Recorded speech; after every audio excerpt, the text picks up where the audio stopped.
protagonist mentions that her birthday is coming up. The father then invites her to see a very expensive play and says that the neighbor girl should be there too. So in seeing that, the protagonist is at her house, and she's kind of like iffy because she doesn't know her best friend's father.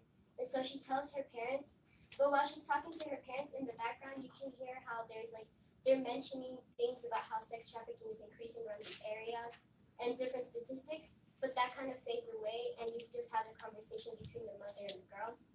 And so she's telling her mom about how she found it a little weird that the father asked her to come see a play with him, but the mother's like, oh no, like this is a great chance for you to get to know people, you know? Plus the play is very expensive. And so then on scene 6, it's at school, and the protagonist is at lunch, and she meets a new girl who's distant friends with the neighbor girl. She mentions that girl never has long-lasting friendships. And after school that day, she mentions it, the protagonist mentions it to the neighbor girl, and she opens up about her past life. And she feels like it's her fault that she can never have best friends. But in reality, it's actually because the father keeps taking them. And so the protagonist was concerned at first, but then she let go of the thought that she could be in danger because she's guilty. She feels guilty, and she wants her best friend to feel better. So in the next scene, the girl is walking home back to her house from being at her friend's house, and she gets an Amber Alert on her phone about a missing boy. And then it has like a description of how the boy looks. But she gets scared by the sound of it, but like nobody really truly pays attention to those, which is really sad, but it's true. So she kind of dismisses it. And so the next day at school, the teacher is talking about what to do to prevent sex trafficking. But then the neighbor girl turns and starts talking to her friend, but in the background you can still hear the teacher talking about like how to be safe and not be like put in the act.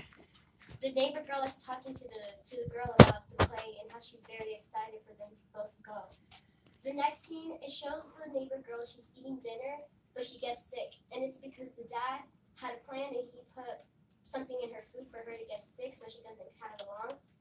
And she goes to her room, and so the protagonist comes over ready to go for the play, and she sees that the neighbor girl is sick, and she says that she doesn't want to go, but the girl says, no, it's okay, go ahead. And the father mentions how the tickets are non-refundable. So the neighbor girl gets in the car, and they're with the father, and they're driving to the theater. But she notices that they passed the theater, and she lets the dad know. She's like, hey, you just passed it. Like, you're not going there. You just passed it. But he just keeps on driving.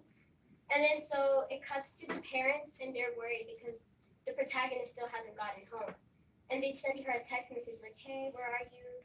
I don't know if the play is over. Please let us know. And then the mother gets a message on the phone and says, it's okay, I just decided to spend the night. And they kind of brush it off.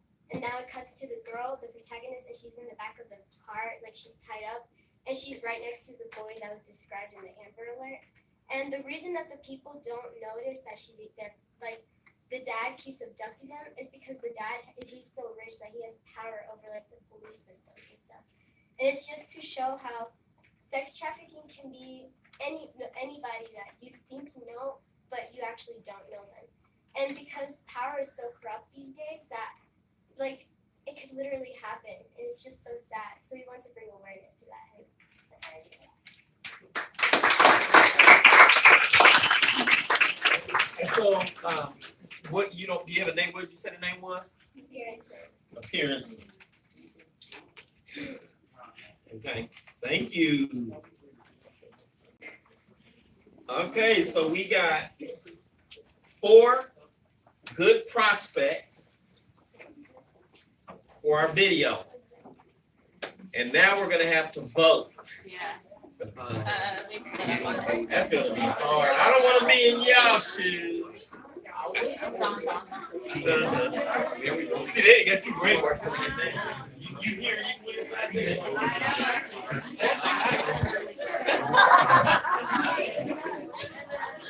So we're going to bring